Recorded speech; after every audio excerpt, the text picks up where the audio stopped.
Friends, do you know everything in this world, at least that's what I have been told, everything in this world is mind over matter. So if it doesn't mind, it doesn't matter. Well, so let's look at different ways of using mind, okay? Now the first one says, I have a lot on my mind. Now supposing your colleague is worried, okay, and she looks very dull, she doesn't smile, and she's, sits by herself thinking, and you go up to her and tell her, hey, why are you isolating yourself? Come join us. And she says, no, I just don't feel like it. I have a lot on my mind. Now when she says, I have a lot on my mind, it means that she has a lot of concerns. Maybe she's stressed, she's thinking about something very deeply, or there is something that's nagging her mind, okay? So someone is really worried, stressed. Well, maybe it's a very, it's a nicer way of saying it's like I'm a bit depressed. So when you say I have a lot on my mind, it means, oh my God, I have so much to think about or worry about. So a lot on my mind, it means I'm worried, I'm stressed, or I have a lot of concerns.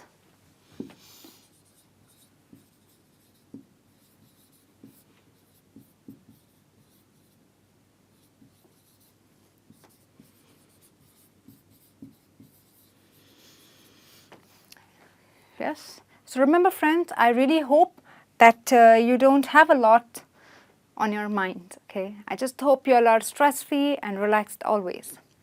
The next one is put my mind at ease. Now, definitely, if you have a lot on your mind, you have to look at putting your mind at ease, because it's really important to de-stress, it's really important to relax. So when you put your mind at ease, that means you just feel relaxed, okay? Now for some people, music puts their mind at ease. For some people, a run or a jog puts their mind at ease. Some people love baking, that could put their mind at ease. So when something puts your mind at ease, it means that it relaxes you. Well, for a lot of working mothers, coming home to their little toddlers and their babies puts their mind at ease. It really relaxes them.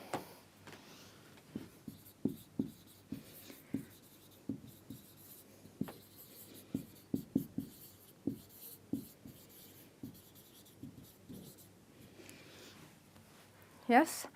Now, if I tell my friend, you have a one-track mind. A one-track mind is basically a mind, obviously a mind of a person that always concentrates, focuses on only one thing. Now, don't ask me what that one thing is. That is something you need to figure out about your friends. But for example, someone who thinks about work all the time, they're workaholics. So everything they do, they think about work. When you speak to them, they only think about work, or they relate it to their work, okay?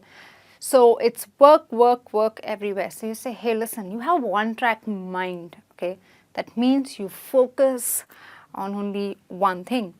There are people who love earning a lot of money, and they just want to earn money and more money and more money. So when you talk to them, everything is related to money and how could they make more money. So you say, he's got a one-track mind. All he thinks about and talks about is money.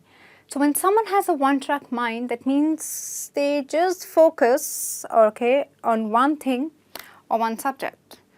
So it's not always good to have a one-track mind.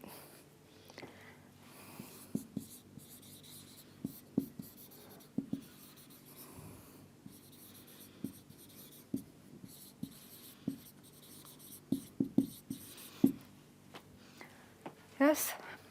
Now, supposing you are, you disapprove of something, maybe at work with your teammates, and you're not really happy with someone's behavior. You keep quiet, you observe, and you feel, now I'm done. I can't take it anymore.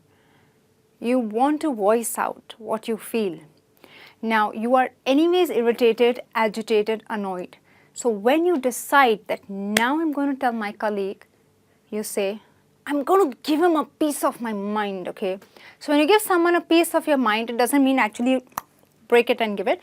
It actually means that you are going to tell them, you are going to be vocal about what you feel, okay? And we mainly use this when we are a little annoyed, okay? and we're not really happy, we disapprove, you say, okay, wait, let her come here. I'm going to give her a piece of my mind. That means I'm going to tell her what I feel. So friends, if you're going to give someone a piece of your mind, okay, make sure you do it nicely, don't fight. So giving piece of your mind means being vocal about what you feel, telling someone that maybe you disapprove of what they say or what they do.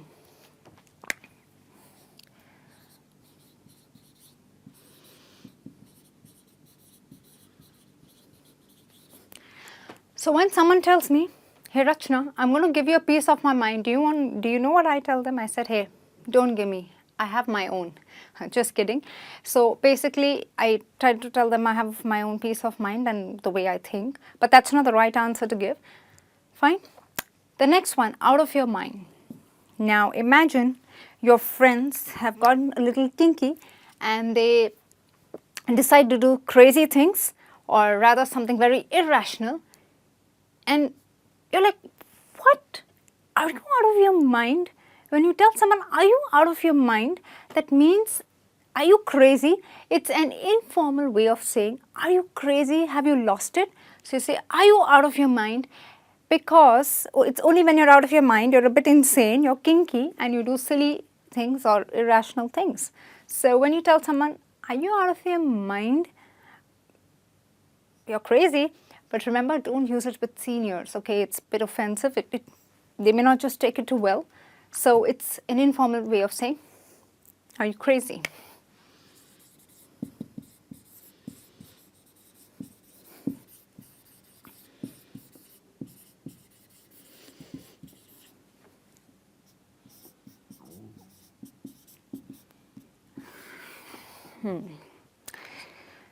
So the next one is slipped my mind.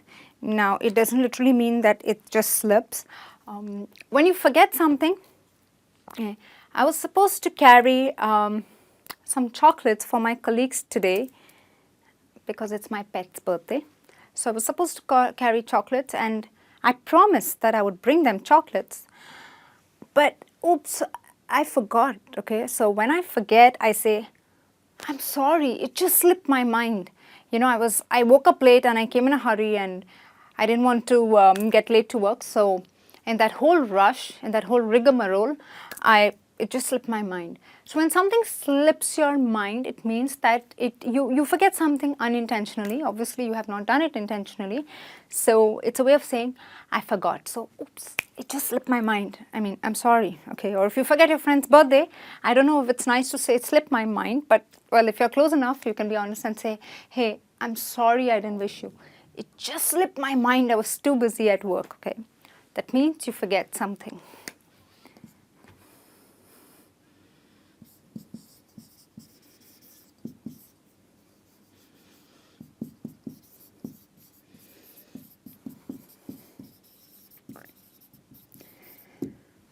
So sometimes children carry their medicines to school. Maybe they are recovering from flu. So the mother says, take your medicines on time. Make sure it doesn't slip your mind. Okay, that means make sure you don't forget. Yes, and the next one says mind goes blank. This is one of the most common excuses children give during the exams, students give during the exams. They say, I studied really hard, but I don't know, when the question paper came, my mind went blank, okay? That means your thought process just stops and you can't think anything. Now, I don't know whether this is an excuse or is it true, but well, sometimes when people get really nervous, like you may go for an interview, you're well prepared, you're well dressed, and you look your best, and you've rehearsed. But if you're someone who gets intimidated, that means gets scared easily, and you know, you have a really senior person or a manager taking your interview, sometimes your mind goes blank. As in, when they ask you basic questions that you have already prepared for, you just don't know what to answer because you're so scared, you're so nervous that you can't think straight. Your thought process is just haywire. You can't think what you can't think what you rehearsed. So that means your mind goes blank. Or sometimes imagine those guys who come in front of their crushes and those pretty girls, and they're nervous, okay, their tummy churns, they have butterflies and they feel, Today I'll go up and tell her that I like her, but the mind goes blank, okay? The thought process stops and you're just, it's blank.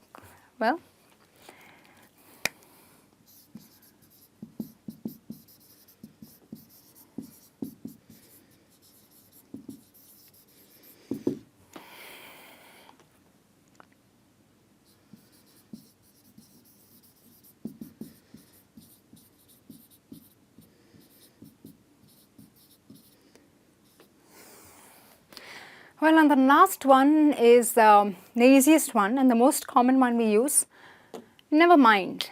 Now, never mind doesn't really mean that you don't care and whatever, okay? It doesn't mean that. It's basically you say, okay, leave it, forget about it, okay? Now, imagine a client and I are planning to meet, okay? We want to meet and discuss a lot of business proposals. So our timings are not matching, he's free on the days that I'm not, and vice versa. So I tell him, okay, let's zero down on Tuesday at 5 o'clock, and he says, Rachna, I'm sorry, I'm just not free on Tuesday. I said, okay, Wednesday 5 o'clock, sorry Rachna, I have another meeting. And then I say, okay, never mind. It's okay. Okay, never mind means let it be. It's all right. Okay, it's okay. It doesn't mean whatever. I don't care. It's not like that. It's just that never mind. Leave it. It's okay. Okay, just leave it. Never mind. Or sometimes you have a trip with your friends and you just want to, you want to get done with it. You want to come back to the normal friendship. You want to start talking again and meeting again and going out. And you call her and say, I know we had a bad tiff, but never mind. That means leave it, let it go. Never mind, okay? Let's just start again and let's go for a movie. So never mind, leave it, let it be.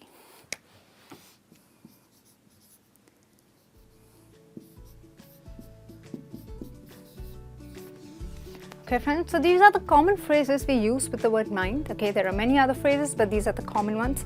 And like I said in the beginning, if it doesn't mind, it doesn't matter. Okay, so everything is mind over matter.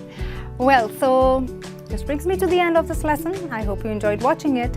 I'll be back soon with a new lesson. Till then, take care and bye.